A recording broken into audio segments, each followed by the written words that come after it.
பரபரப்பான அரசியல் சூழலுக்கு மத்தியில் நாடாளுமன்ற குளிர்கால கூட்டத்தொடர் தொடங்கும் நிலையில் நாடாளுமன்ற வளாகத்தில் பிரதமர் மோடி செய்தியாளர்களை சந்தித்து வருகிறார். அது நேரடி காட்சிகளை தற்போது பார்க்கலாம். ये सिर्फ कोई रिचुअल नहीं है, राष्ट्र को प्रगति की ओर तेज गति से ले जाने के जो प्रयास चल रहे हैं उसमें ऊर्जा भरने का काम ये शीतकालीन सत्र भी करेगा, ऐसा मेरा पूरा विश्वास है. கூட்டத்தொடர் வழக்கமான ஒரு சடங்கல்ல. நாட்டை துரிதமான கதியில் முன்னேற்ற பாதையில் வளர்ச்சி அடைய செய்ய வேண்டும் என்று நாடு விரும்புகிறது. அதற்கான பாதை மற்றும் பணிகள் இந்த குளிர்கால கூட்டத்தொடரில் நடைபெறும். समय समय पर ऐसे प्रगति किया है कि लोकतंत्र के प्रति இந்தியா ஜனநாயகத்திலேயே வாழ்கிறது.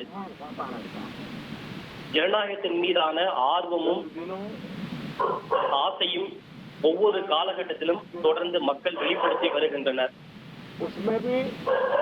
இதன் மூலம் ஜனநாயகத்தின் மீதான நம்பிக்கை தொடர்ந்து வலுவடைந்து கொண்டே வருகிறது. माताओं बहनों की जो भागीदारी बढ़ रही है. அண்மையில் நடந்த பீகார் சட்டப்பேரவை தேர்தலில் கூட வாக்குப்பதிவு சதவிகிதம் இதுவரை இல்லாத அளவுக்கு அதிகரித்திருக்கிறது. குறிப்பாக அந்த தேர்தலில் பெண்கள் மற்றும் தாய்மார்கள் அதிக அளவில் தங்களது வாக்குகளை செலுத்தியுள்ளனர். இது நமது ஜனநாயகம் வலுவடைந்து வருவதற்கான அடையாளம். மக்கள் ஜனநாயகத்தின் மீது வைத்திருக்கின்ற நம்பிக்கையை எடுத்து காட்டுகிறது. बहुत बारीकी से देख रही है. भारत ஜனநாயகத்தால் வழங்க முடியும் என்பதை இந்தியா நிரூபித்திருக்கிறது. Democracy can deliver. जिस गति से आज भारत की आर्थिक स्थिति नई ऊंचाइयों को प्राप्त कर रही है, विकसित भारत के लक्ष्य की ओर जाने में ये हमें नया विश्वास तो जगाती है, नई ताकत भी देती है. साथियों,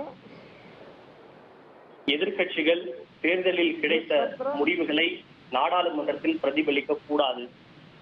நாடாளுமன்ற அவை நடவடிக்கைகளை இடையூறு ஏற்படுத்த எதிர்க்கட்சிகள் தேர்தல் தோல்வியை பயன்படுத்திக் கொள்ளக்கூடாது. संसद देश के लिए क्या करने वाली है, इन मुद्दों पर केंद्रित होनी चाहिए. विपक्ष भी अपना दायित्व निभाएं, चर्चा में ऐसे मुद्दे उठाएं, मजबूत मुद्दे उठाएं, पराजय के निराशा में से बाहर निकल करके आए. और दुर्भाग्य है कि பீகார் தேர்தல் முடிவுகளால் எதிர்க்கட்சிகள் விரக்தி அடைந்திருப்பதை அவர்கள் வெளிப்படுத்தும் கருத்துகள் தெரிவிக்கின்றன. बिहार के नतीजे इतना समय हो गया है तो अब थोड़ा संभल गए होंगे, लेकिन कल जो मैं बयानबाजी सुन रहा हूं. எனவே எந்த விவகாரமாக இருந்தாலும் நாம் நாடாளுமன்றத்தில் அது குறித்து விவாதிக்கலாம். அதே போல ஆளும் கட்சியும் தேர்தல் வெற்றியால் கிடைத்ததற்காக ஆணவம் கொள்ளக்கூடாது. इस शीतकालीन सत्र में पराजय की बौखलाहट का वो मैदान नहीं बनना. நமது ஜனநாயகத்தின் வலிமை மற்றும் பொருளாதார கொள்கைகள் உலகம் முழுவதும் உன்னிப்பாக உற்று நோக்கப்படுகிறது. विजय के अहंकार में भी परिवर्तित नहीं होना चाहिए. बहुत ही संतुलित तरीके से जिम्मेवारी के साथ जनप्रतिनिधि के रूप में देश की जनता का हमसे जो हमें दायित्व दिया है और हमसे जो अपेक्षाएं हैं उसको संभालते हुए हम आगे के लिए सोचें. जो है उसको कैसे अच्छा कर सके. अगर बुरा होता है तो उसमें सटीक टिप्पणी कैसे कर सके ताकि देश के नागरिकों का நல்லது செய்ய வேண்டும், ஏதாவது தவறாக இருந்தால் அதனை எப்படி சரி செய்வது என்பது குறித்தெல்லாம் நாம் ஆக்கப்பூர்வமான விவாதங்களை நடத்தலாம். और मैं आशा करता हूं मेरी एक सबसे बड़ी चिंता रही है पिछले कई लंबे समय से, सदन में जो पहली बार चुन करके आए हैं या जो छोटी आयु के हैं, वैसे सभी दलों के सभी सांसद बहुत परेशान हैं, बहुत दुखी हैं। उन्हें अपने सामर्थ्य का परिचय कराने का अवसर नहीं मिल रहा है। अपने क्षेत्र தொடர்ந்து இடையூறு ஏற்படுத்தப்படுவதால் புதிதாக தேர்வு செய்யப்பட்டு அவைக்கு வந்திருக்கக்கூடிய இளம் எம்பிக்கள் தங்கள் திறமையை நிரூபிப்பதற்கு அவர்களுக்கு வாய்ப்பு கிடைக்கவில்லை. அது ஆளும் கட்சி எதிர்கட்சி என எந்த கட்சியாக இருந்தாலும் சரி, நாடாளுமன்றம் இடையூறு ஏற்படுத்தப்படுவதால் அவர்கள் மக்கள் பிரச்சனைகளை எடுத்து வைக்கவோ தங்களது திறமையை வெளிப்படுத்தவோ உரிய சந்தர்ப்பம் கிடைப்பதில்லை. எனவே இளம் தலைமுறை எம்பிக்கள் நாடாளுமன்ற அவையில் பேசுவதற்கு நாம் வாய்ப்பளிக்கிறோம். उनको अवसर देना चाहिए, उनके अनुभवों का हमें सदन को लाभ मिलना चाहिए. அவர்களின் அனுபவத்தின் மூலம் அவைக்கும் நன்மை கிடைக்க வேண்டும், நாட்டு மக்களுக்கும் நன்மை கிடைக்க வேண்டும். करेंगे और इसलिए मेरा आग्रह रहेगा कि हम इन चीजों को गंभीरता से ले.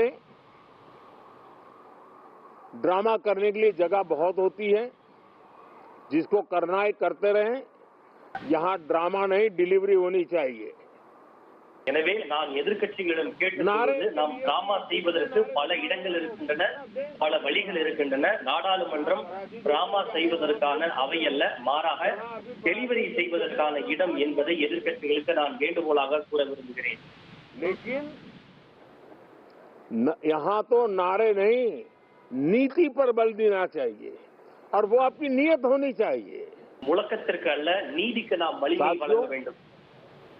हो सकता है राजनीति में नेगेटिविटी कुछ काम आती होगी, लेकिन अल्टीमेटली नेशन बिल्डिंग के लिए कुछ सकारात्मक सोच भी होनी चाहिए. எனக்கு நன்றாக தெரியும், அரசியல் नेगेटिविटी को जरा இருக்கும். ஆனால் எந்த ஒரு இடத்திலும் अपनी मर्यादाओं में रख करके கொள்கையை நாம் விட்டு கொடுத்து விடக்கூடாது. नेशन बिल्डिंग के நாம் எப்போதும் கவனம் செலுத்த வேண்டும். எதிர்க்கட்சிகள் தங்களது கடமையை நிறைவேற்ற வேண்டும், பொறுப்புடன் செயல்பட வேண்டும்.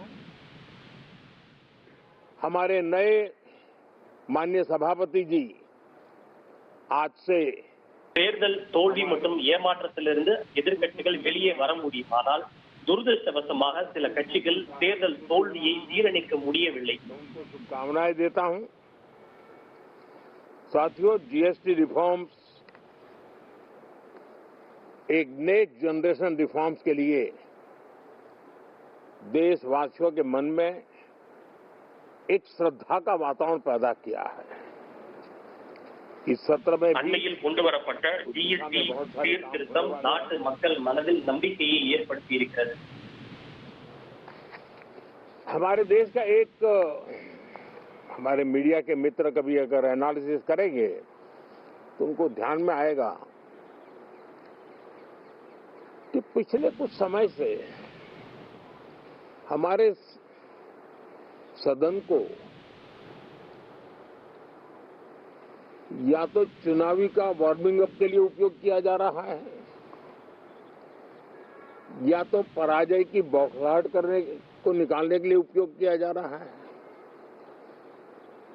अब मैंने देखा है कुछ प्रदेश ऐसे हैं कि सत्ता में रहने के बाद इतनी एंटी इनकम्बेंसी है कि वो वहां जनता में जा नहीं पा रहे हैं, वहां लोगों के बीच जाकर के अपनी बात बता नहीं पा रहे हैं, और इसलिए सारा गुस्सा या सदन में आकर के निकालते हैं और सदन को अपने उस राज्य की राजनीति के लिए इस्तेमाल करने की नई परंपरा को कुछ दलों ने जन्म दिया है.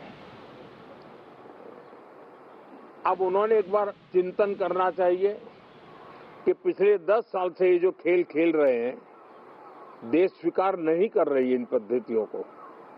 तो अब थोड़ा बदलें, अपनी रणनीति बदले. मैं टिप्स देने के लिए तैयार हूं उनको कैसे परफॉर्म करना चाहिए, लेकिन कम से कम सांसदों के हकों पर तराप मत लगाइए। सांसदों को குறைந்தபட்சம் अभिव्यक्ति அவையில் का எதிர்க்கட்சிகள் இடையூறு செய்வது, முழக்கங்களை ஏற்படுத்தாமல் அவையின் கண்ணியத்தை காப்பாற்ற வேண்டும். सांसदों को बलि मत बनाइए। मैं आशा करता हूं कि इन जिम्मेवारियों के साथ हम सब चले, लेकिन मैं देश को विश्वास देता हूं कि राष्ट्र प्रगति की राह पर चल पड़ा है, राष्ट्र नई ऊंचाइयों को पार करने की दिशा में आगे बढ़ रहा है और ये सदन भी उसमें एक नई ऊर्जा, नया सामर्थ्य भरने का काम करेगा। इसी विश्वास के साथ बहुत बहुत இந்த धन्यवाद। அவை நாட்டின் புகழை உச்சத்திற்கு கொண்டு செல்வதில் பணியாற்றும் என்கிற உறுதியை நான் அளிக்கிறேன். உங்கள் தந்திவன் தொலைக்காட்சியில் கணபதியே வருவாய் தினமும் காலை 7 மணிக்கு காணத் தவறாதீர்கள்.